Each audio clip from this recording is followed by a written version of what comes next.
एक दिन एक चुलबुली बिल्ली ने सोचा, आज कुछ रॉयल खाना बनते हैं। उसने एप्रन पहना, गैस जलाया और सबसे पहले चिकन पकोड़ा बनाना शुरू किया।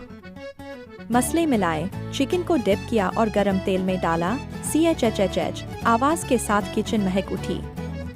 फिर उसने फ्रेश फिश उठाई, उस पर नींबू, लाल मिर्च लगाई और गोल्डन क्रिस्प फ्राई किया। अब बारी थी मटन बिरयानी की। मसालेदार मटन, बासमती चावल और दम लगा के उसने बिरयानी तैयार की। पूरी रसोई खुशबू से भर गई।